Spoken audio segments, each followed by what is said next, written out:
Hello, welcome to He's Hot, but something is off. Some of you already know that I am currently traveling. I'm on a plane or on a train or in a car or on a ferry. Who knows where I am right now? With that said, I am revisiting a old classic episode of He's Hot, but something is off. And I thought I would bring up one of my favorite episodes that I did with my friend David, a friend of the show as well. I hope you enjoyed this episode. It's one of my favorites. I've actually listened to this one a few times myself. And this is also a pretty good episode to not just listen to, but watch. You can always get the video version of this podcast on my YouTube channel, Just Joey T. But without further ado, let's get to the episode. Hello, welcome to He's Hot, but Something's Off with me, Just Joey T. And today we have a very special guest. David, I am recovering after a big weekend. Yeah, so David usually lives in Melbourne in Australia, but he was just in EDC Vegas this past weekend, and you are still going through it a little bit. Yeah, it's a slow recovery, but look, I've got all my fingers and toes, and I am alive, which is a miracle. Actually, a miracle. I was conscious the entire time. If you guys know anything about me and David, that's already a big accomplishment when we go to one of these big parties. But you haven't been to EDC in ages. You went like in 2017, I think, or 2018? 2016, actually. Okay. And no, this was good. But actually, my voice too, I just realized. I'm actually good. It's okay. It's Wednesday. Yeah, so as we're recording, it's Wednesday, and the podcast will go out in like Thursday morning. So we're recording tomorrow? This. Yeah. So, so this is actually the second episode of the podcast. And going forward, there's going to be a new episode of this podcast every single Thursday. Wow. That's going to get released. It'll be a weekly Thursday podcast. Thursdays with Joey. I don't know what that means. I don't know why I said that. This is why I need you here on the podcast more often, because you're like the comic relief. I'm not really that funny a person. I'm here because you're paying me in cheesecake, which I actually got, which we don't know if it's cheesecake or not. Okay, so one thing you guys will want to know about David is he loves his desserts and snacks. I remember we were filming a YouTube video last fall when you were visiting here again, and it was me, you, and our friend Jeremy. And you had a bag of chips that was just out of camera. And the intro of the video, basically you were eating chips, and at one point filming, I basically yelled you, "Stop eating!" Yeah, and we kept it in as the intro for the video because it was funny. I'm definitely not professional or prepared in any way, but feed me with food. Well, feed me. One interesting thing is I've never seen you in action like at work. Yes, that's a blessing.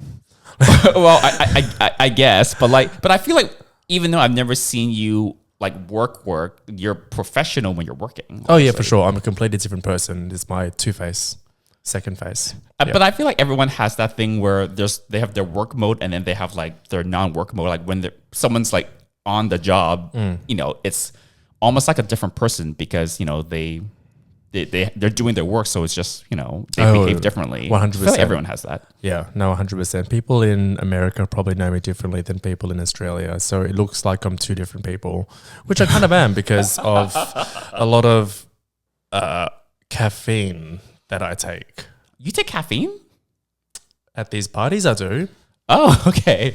Well, I mean, we'll get into that for sure. So you actually camped at EDC this year. You've never done camp before. Yes. And how was that experience? It was actually amazing. It was truly, I can't imagine doing it another way, but I really feel that I lucked out with our friend Brandon and James from Chicago. They organized everything. So good vibes, good organization, good RV, good locations. So I just had to say, yep, tell me where to pay, and then I was just like a dumb little ventriloquist dummy on the ride, and they dragged me along, and we were getting lit, and it was amazing. So, super grateful to them. But a really good experience overall, actually.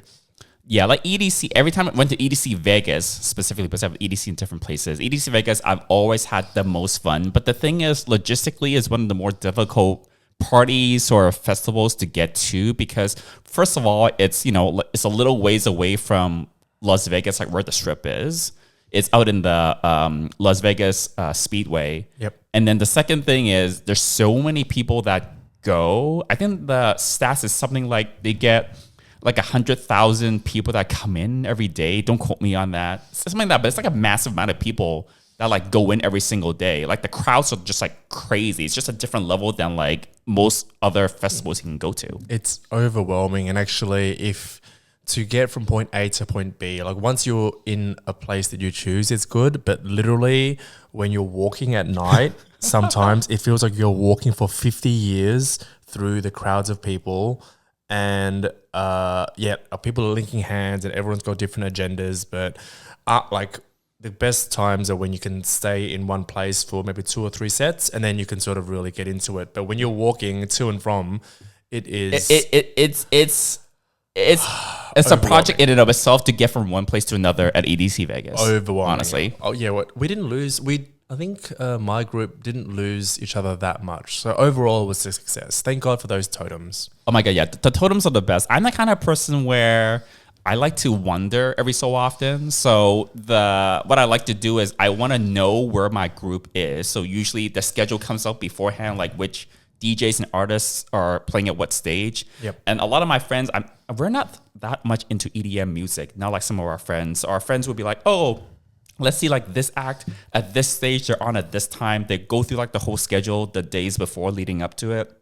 And then I just copy wherever everyone else is going. So I know where everyone is kind of supposed to be. Like at 10 p.m., they're seeing this person at Kinetic Field. At 11:30, they'll be at Circuit Ground C to see this other act. So I kind of sort of know if I ever wander off or get bogged down or whatever, I'll know, okay, the group should be here. I know what everyone's totems look like. I actually take photos of people's totems early on if possible. So I kind of sort of have a recollection of what it looks like. But I kind of like to wander around a little bit, but there's so much to do at EDC. There's like rides you can go on. There's like so much food. There's like all these other things you can do. So do you end up like doing anything else besides just going to the stages? Nah, you're pretty independent. I am fiercely the opposite. What's the opposite independent? I'm completely reliant on my group. Clingy, codependent. So I don't have any particular like I didn't have any like must-sees person. I was just following my RV. You just want to stick with the group, And I was not barely seeing things. So I was just following the group, vibing around. And then once I got to a place, I was just jumping up and down. So,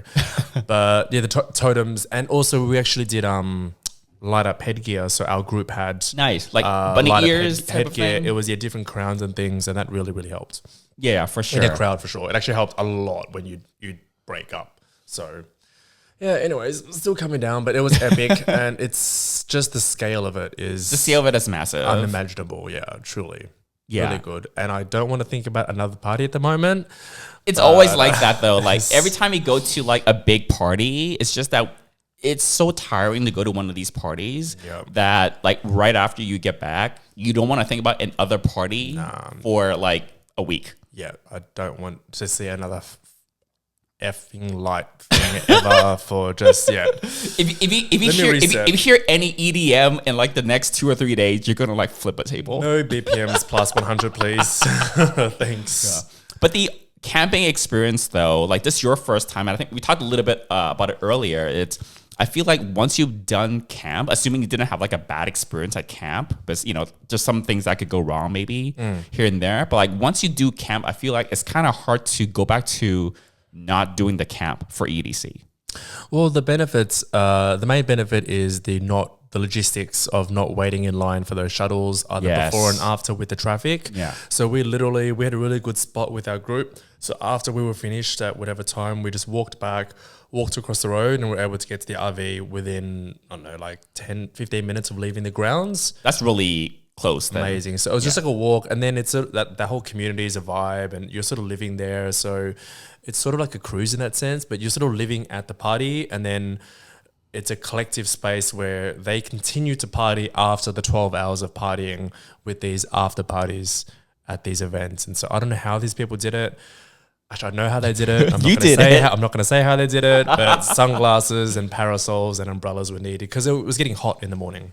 Yeah, it is out in the desert, so it does get pretty warm. And I feel like the thing with the camp is you're you're at EDC the entire time. Whereas for a lot of other parties, like you go to the party from your hotel or your house or whatever, and then you leave the party and you go back to your hotel or your house. You kind of get detached from the party. But when you're camping, you're never really like away from the music festival. Like you might be in your tent or you might be in your RV, and yeah, you're in a bed, but like you're still kind of sort of there.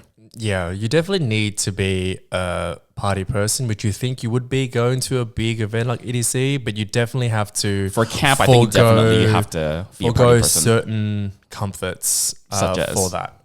Well, for RVs, depending how you go, obviously personal space is a little bit restricted, of course. Yeah, true. You're sharing an RV usually. Perfect hot showers at a hotel will be completely different. So it's just certain things that you balance it within yourself. But it's an experience, and it's only the 4th year I think they've done it. It's only been recent. I don't know how long they've had Camp EDC, to be completely honest. We haven't been going to EDM festivals or EDC for like that long. I think the first time we went was like 2016 was the very first time I went to any sort of EDM festival, and it was EDC Vegas. Yeah, I just think if you know people who've done it, I think that's probably the best way to do it. But I had a good experience, honestly. So overall positive. Yeah. Win-win. So you went this year. I didn't go for other reasons, which were numerous. But I think next year I would definitely want to go. I almost went this year, but it was very much like, well, I won't FOMO if I don't go, and if the stars align and things kind of fall into place, and it was like not a lot of hoops for me to jump through to like get a ticket and get a shuttle pass and have a place to stay and all that. But it was just like I didn't FOMO though. Security was really nice. That's all I'll say. That's good.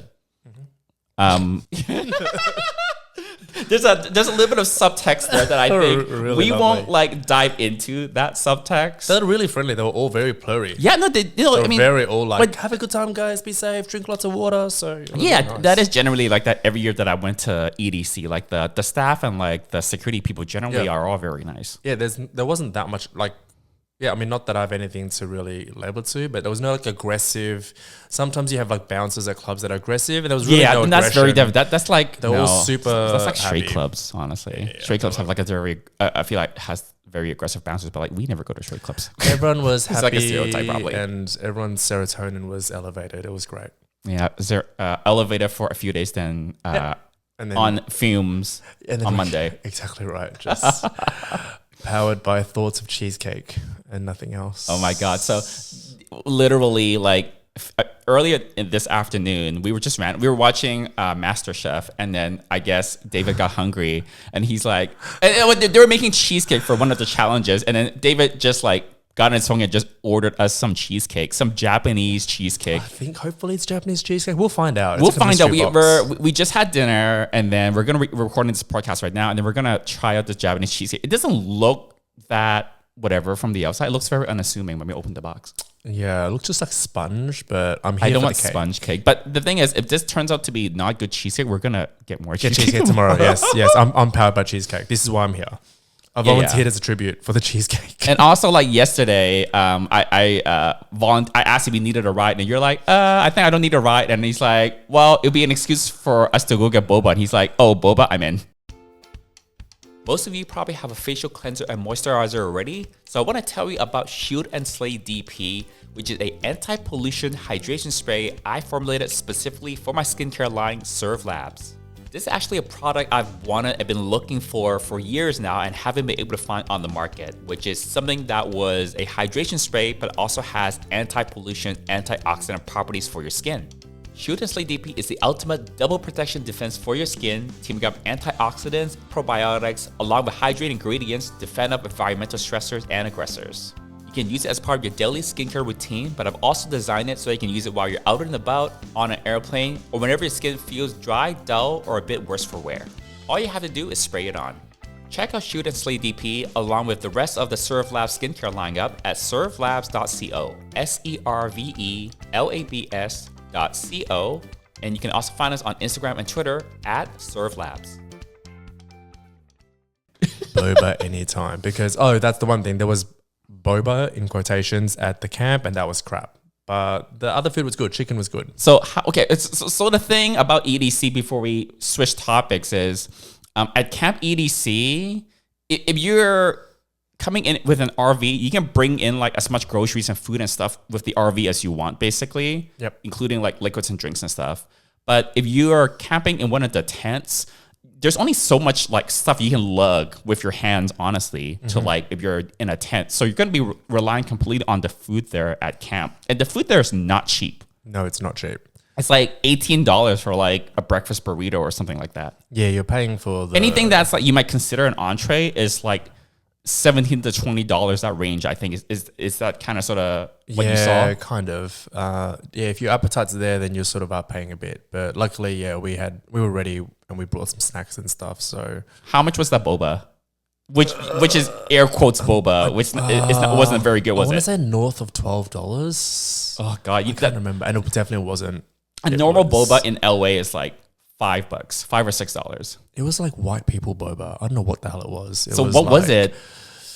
What were you drinking? It was chewy balls in like mango. I don't know. So the boba itself was not. No, it was weird. It's just it was chewy ball. They were chewy balls, and they were in. It was like tea. It has like mango tea with chewy balls. Okay. I don't know. I mean, my taste buds were shot. So I mean, the thing is, like, if you're gonna have like just the one boba place in all of Camp EDC, even if it might not be the most popular drink, like have it be like proper good boba. Honestly, I wonder like who is responsible for picking the vendors for EDC. It was I don't think they do like a taste testing before they select the vendors. Just like whoever. It was definitely regrets, and there was it was regrets. That's all I'll say. Yeah, if I spent like $12 on crappy boba, and it's probably a small boba. It wasn't big, wasn't it? It's like a 12, 16 ounce little thing. No bar. No. No bar. Oh my god, that's horrible. No bar. Yeah. I do want to maybe 1 year. Is it called what's the one in Europe in the summertime? Oh, Tomorrowland. Tomorrowland. Yeah, I want to go to tomorrow. It's on my list. I've never been. Belgium, August, I believe. August or July. Yeah, I think it's in the summertime. Not this year. Maybe the year it's after. even more harder to get to EDC with the tickets. So EDC is not that hard to get tickets to, honestly, as long as you're not waiting till like the last minute. I don't think it's that hard to get tickets to EDC. But like a lot of them just got rid of them like this last weekend, like on the day. There are always people that, got tickets months and months ago and they just can't go because like some work thing or like, I don't know, their sister's getting married or whatever shit. Yeah. All that kind of stuff. Well, all right, cool. So so overall you would recommend it. You would recommend Camp EDC. You had fun, obviously. I had fun, but like if you ask me in a week, I'll be much more positive about it. you sound a little tired. Key. For people that don't know what David usually sounds, he sounds a little bit tired. I'm low key now, but that just means you partied hard and you party right. Yeah, exactly. You don't go to EDC and just be like, oh, I'm just gonna go home early and exactly. Whatever. No, we did after hours every bloody day. I normally don't do after hours, and my body was crying by the third day. But now that looking back on it, you were glad that you like did the extra stuff. Look, the regret's still there, but it was but you're there, and it's like it's an experience, right? So it's not every day you get to do camp EDC. That's true. Like Camp EDC is a very unique experience. Like if I were you, like, and I've never done camp before, I would be like, and I was kind of on the fence about doing afters or whatever. I'd be like, well, I mean, let's just try it. This is how my RV mates got me. They're like, "Oh, we're only here once. Oh my god, I'm like, "Oh god, okay, fine." Oh my god. So I feel like you might not be doing EDC every year, but I think a lot of the people you were RV mates with are like based in the US, right? Yes, and they're like our friends James and Brandon from Chicago. I feel like they probably go to EDM stuff most years. I think. They know what they're doing. They know the acts. They knew people by their names. I'm just like everything. David Guetta, tag along. Guetta, yes. David Guetta, yes. They're like David Guetta was like yesterday, you idiot. I'm like David Guetta, yes. They know their names. They know their sets. They know their grounds. So they're walking, and I'm just following them. So thank God for that. But I'm just like, David Guetta on mainstream trash, yes. Anyways, there were beats, there were music, there were lyrics, and I was feeling good. So it was good. Awesome. All right. Switch topics a little bit. We are both fans of, not huge fans, but moderate fans of RuPaul's Drag Race. Oh, yes. Yeah. And there's an all-star seasons on right now. We're up to episode 3. And some stars, yes. Some RuPaul's Drag Race, some stars, season 8. And I have thoughts. What are you? I also Please tell me your we thoughts. have thoughts, and we're gonna like dive into it. Oh, is this why we're here? Is this why you brought me here to talk about RuPaul's? It's one of the things I wanted to talk to you about on the podcast. Oh, okay. I'm interested. Go. But I definitely like where it's one of the very few TV shows that we both watch. Usually I don't watch any, like, I don't follow any shows. The only thing I follow that is on TV is RuPaul's Drag Race when it's on and Formula One. And no one in the US cares any shit about Well, Formula they're both racing, I guess. Kind there of. you go, bro. Yeah. So we're all caught up. We've watched all the episodes and also all the Untucked, and we also watch all the pit stops. Yep. Yeah. So the first thing that I have comments on, which there are a ton of memes about this on the internet already, is in the Untucked for the first episode, when Alexis Michelle got all emotional that, you know, she didn't know how she was going to be perceived while the bottom two queens are fucking on the verge of being eliminated, possibly. And Alexis Michelle just fucking pipes in out of nowhere with her. I don't even think she cried. Like, it just kind of sound. She made a sound that was fake crying, fake sobbing. But it was more extreme than poor Monica, who was actually had a reason to cry. Yeah, exactly. It was just like, so it's just like, where the fuck are you coming from, bitch? And I think wasn't she crying about like, oh, I was scared about how it would be received. Yeah, how she would be like perceived. And that's what she was crying about. Yeah, it's like, okay, first of all, you're crying about nothing. Second of all, like, you're totally like stealing thunder and focus, not in like the smoothest way. Yeah. By the way, yeah, Monica's just sitting there, be like, well, fuck my struggles right now. Well, the thing was also like she said what she said and she acted like that way, but the producers also then added the sound effects because everyone was thinking the same thing. Yeah. What are you doing? Like the others would have eye rolled if it didn't look so rude. It's just someone taking drama. It was just really. I have no words. You didn't know. I didn't see the Untucked until just today. Correct. So I'm watching this and I'm like, oh. And unfortunately, I think that she may not be the most likable queen. So it's probably not going to be. I'm just going to say she's definitely not winning the Fame Games. So, well, you also mentioned to me earlier that you are not personally that much of a fan of Alexis. Like, I'm very like, I don't know that much about her. I'm very just like indifferent. No, just from her season.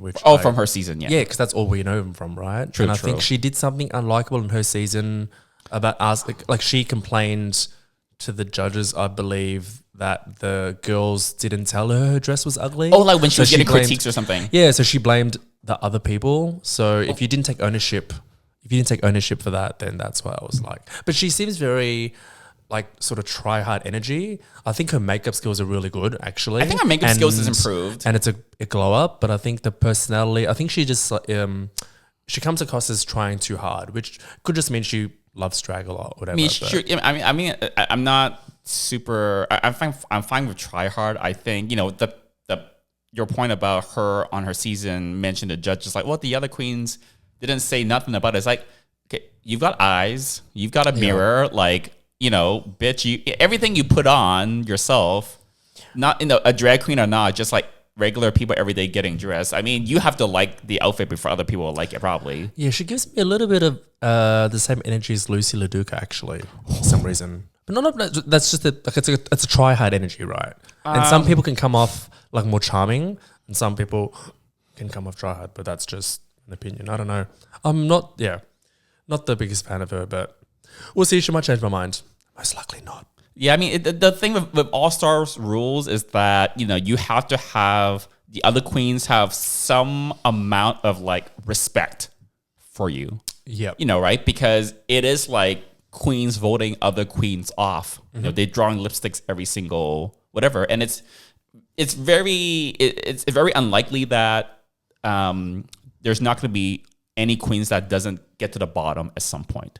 Yep. Most queens do end up in the bottom like once, maybe twice. It's just, you know, all the challenges are very, very different. So I feel like if she kind of keeps this up, maybe she does, maybe she doesn't. If she does end up in the bottom and other girls are drawing lipsticks, they might just fucking send her home because, well, a little bit of a brat, I think. Yeah, I don't think she's top 5.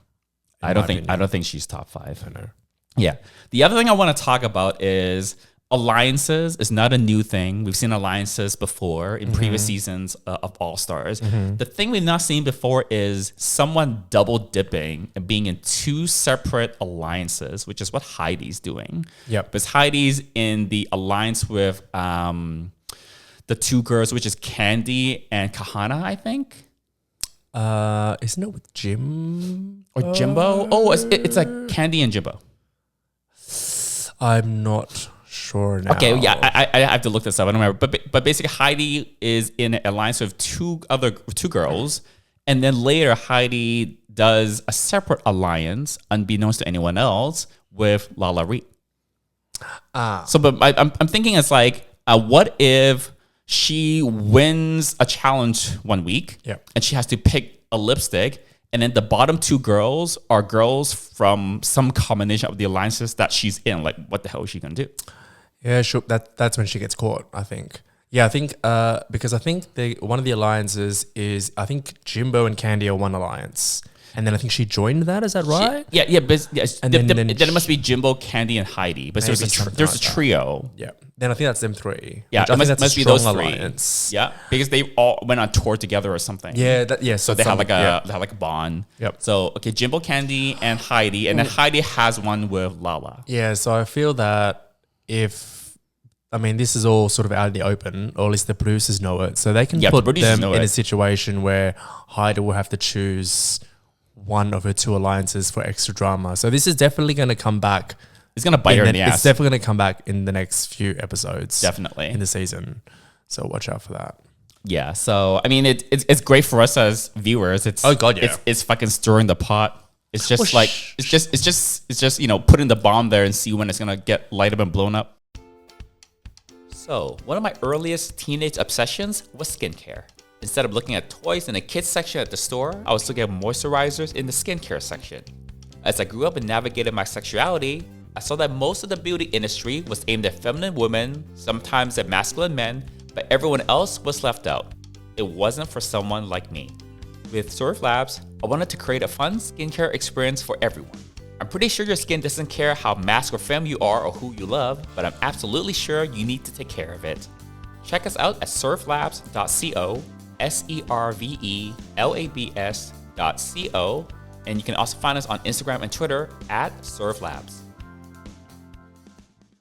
She was a bit sulky too this episode, wasn't she? She was salty. Yeah, a lot of emotions for Safe. Let's talk about this. This is literally my next point. Is that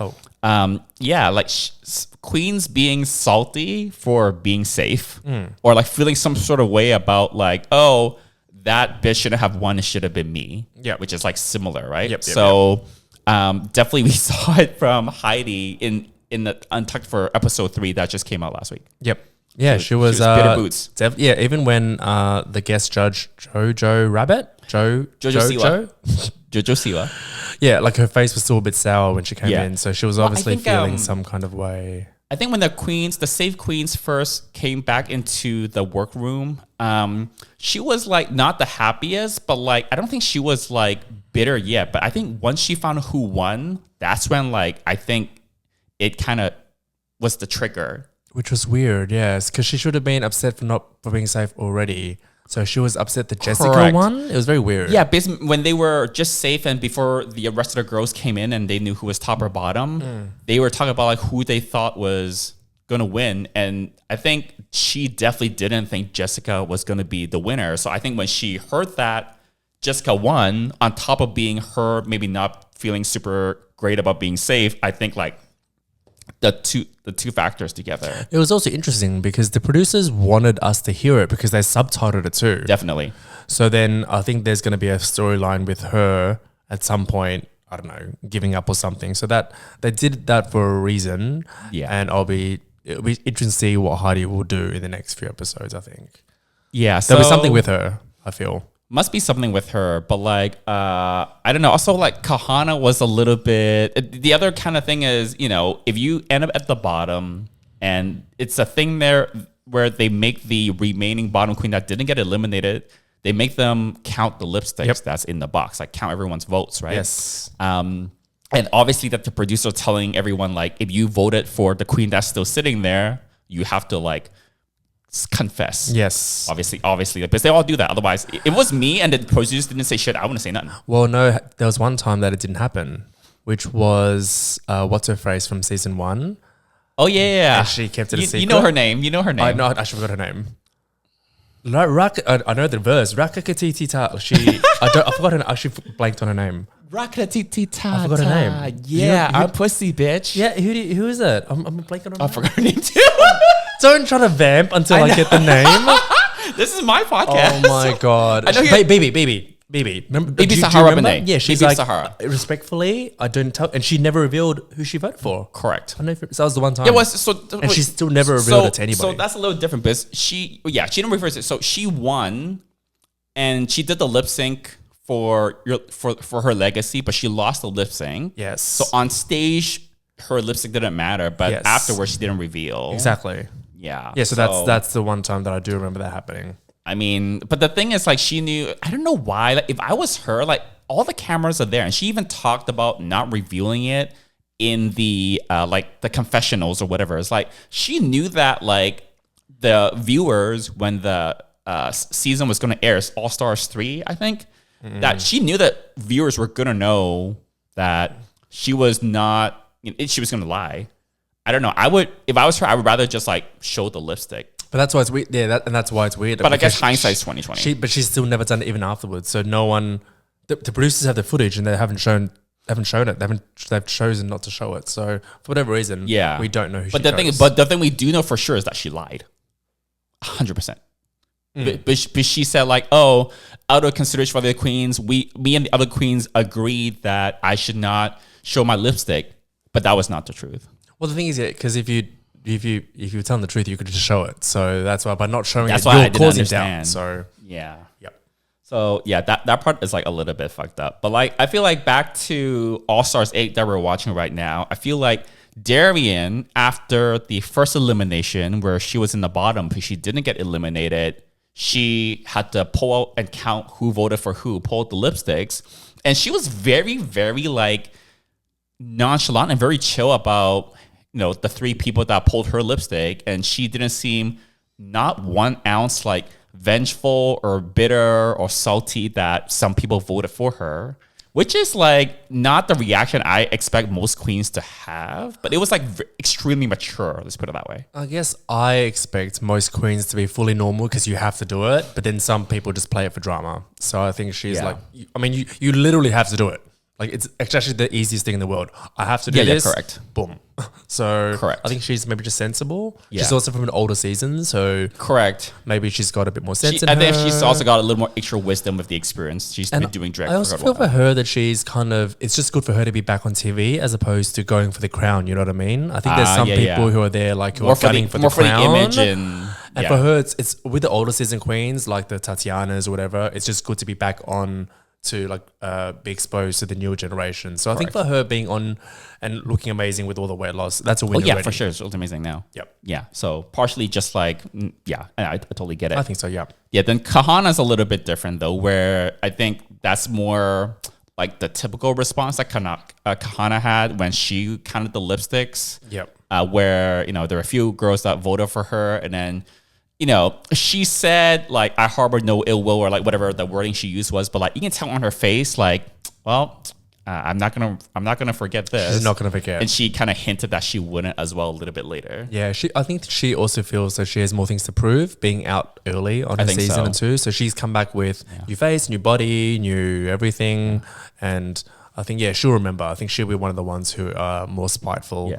In her lipstick choices. To be honest, I don't remember that much of her from her season. Well, you do remember the opulence. She was the background character of that. Well, she was the other person. She was in the scene. She was the other person. Like, exactly. I remember that, but like there were a few episodes before we got to that one. No. And I don't remember her from like the other episodes leading up to that challenge where they did that acting challenge. Yeah, for me, it's a kind of a not the most memorable cast on All Stars 8, honestly, for me. I mean, when the cast was announced, I was actually kind of excited because we were getting some queens that were from older seasons. We're also getting some queens from like some really recent seasons and kind of everything in between. I always kind of like it when queens from kind of quite a few years back, when they come back, because it's just like, oh, like awesome. Like, what have you been up to? We haven't seen you in a while. And I just think, I just like seeing that personally. Yeah, no, I'm definitely always biased towards anyone pre-season 6. So I'm rooting for Jessica Wilde. Yeah, it's kind of like pre season 6 or 7. It's kind of like a different era. Yeah, because I think Drag 7 Race, if you changed to will. VH1 or whatever. Right around think that it time. I don't know changed. when they changed. I mean, networks. season 6 still had those amazing untucks, and also the earlier seasons they were afraid. They just kept. They said everything. They weren't scared of the backlash from the fans. They were like more cunty and bitchy, and Yeah. the untucks were savage. Oh Now my God. everyone's so PC. Untucked is so civil Oh, nowadays. it's just like whatever. I mean, well, from the regular season, not the All Stars, we have had some like spicy moments, kind of in like the last few years that are like, not necessarily like must watch, but like they were very iconic moments, like with Candy, for example, or with Valentina and Aja. So like there were some like moments in Untucked, kind of in the more recent seasons where they were like iconic, kind of. But unfortunately, they're very rare and they're very character driven. So, like for Correct, example, correct. I think the recent season 14, 15. 15, I think, is the newest Well, one. without Mistress Isabel Brooks, it would have been all been a love fest. And that's what I think she was Yeah. saying. She was trying to call it Lucy. She was saying, well, you're saying one thing on camera because you're scared, and then you're saying something else behind everyone's back. But we didn't So- see everything. Exactly. So that's why she's Yeah. like, if you had Mistress, I felt was more of the older type of drag where they were shading, they were reading each other without the fear of the fans. But unfortunately, the fandom is can be pretty toxic and pretty aggressive and pretty racist and all that sort of stuff. The fandom is like so much more. I've never like just very generally like I've not been like down with it. I think like 98% of people, of fans and stuff, are like rational, sane people. But sometimes people are standing so hard that like they just need to like win that online comment war at all costs, and it's just like so stupid. Like I'd never really go into comment sections for anything because like two comments into any kind of discussion on anything on the internet, it's like, okay, this is useless. I can't read this. Yeah, it's a brick wall. It's not healthy. But Yeah. So that's why if unfortunately, yeah. anyone that follows any of my social media, if you make any comments on any of my stuff and you don't hear a response from me, it's because I usually intentionally don't check any of my comments, because comments are like toxic rabbit holes a lot of the times on the internet. Yeah, and I literally. just don't expose myself to that. Yeah, no, that's Not because I'm not appreciative of my followers, but like that's why I don't go in the comments and I don't reply and I don't read that stuff. It's just that's online sort of trolling and everything. It's easy to insult someone behind a screen. So So annoying. So with all of that, hopefully we get, I mean, honestly, like we love the drama because we're gays, so we love some drama. But Yes. let's see how the rest of the season pans out. We're only 3 episodes in. There's going to be a lot more to go. But who are your top like 3 or 4 or 5 that you want to see I get to would the end? like to see Jimbo, Jessica Wilde. Yeah. They're my 2 personal favorites, and I believe Candy Muse will go far because I think they like her, and I think that James Mansfield will go far as well. I have to fucking pull up the list of everyone because it's like so many queens to like. Oh. I just have to pull up, this is a list of everyone that's on there right now. But I think Heidi and Closet might win the Fame Games because I think she might be the most popular. So I don't. So you don't think she's gonna take the crown? I don't. I honestly don't. I think Jimbo's been really strong, and Jessica Wilde's just my personal favorite. So I'm going for the Jays. Yeah, definitely. I think Jessica Wilde, like I love her. I love like the energy and the fire that she has. She's like so witty, so so charismatic and so talented. Yep. So I love Jessica Wilde for that. I would love for Jessica to win. Jimbo is very, very talented as well. She has like a slightly kooky side to her that makes her like pretty unique. Absolutely. So I think my tops would be Jessica, Jimbo. I would love to see like Candy and James up there too.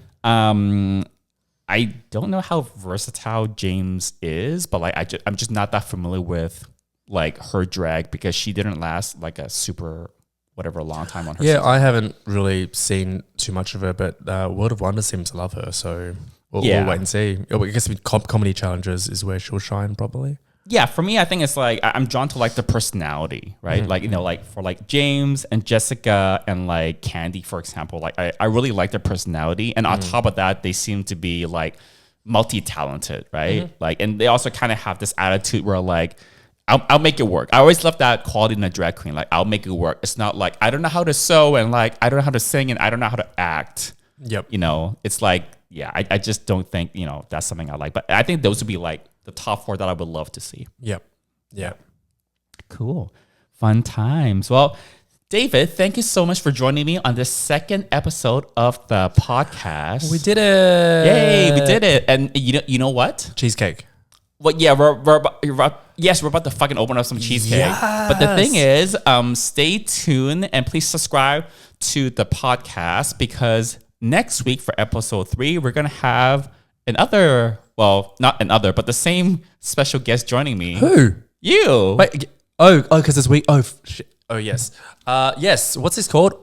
He's hot, but he's off on the inside. What is it? What is it? Something. He's off. He's off. Something is off, right? He's hot, but he's off on the inside. He's hot, but something's off. Oh, yeah.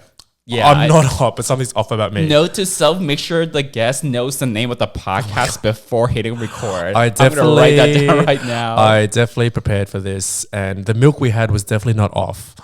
Well, so what we found out was the milk that was in my fridge. Best before. It was best before yesterday, and like we just kept drinking. You had some cereal, I had some cereal. I'll tell you. I'll tell you. It didn't smell. It didn't No, smell it was sour. It was okay. Yeah, it was. Yeah. I threw it away. We have more milk. Okay, good. We have newer milk that I'm pretty sure is not expired. It was cold and not off. Perfect. Yes. All right. Thanks everybody for We watching. did it. Bye. Bye.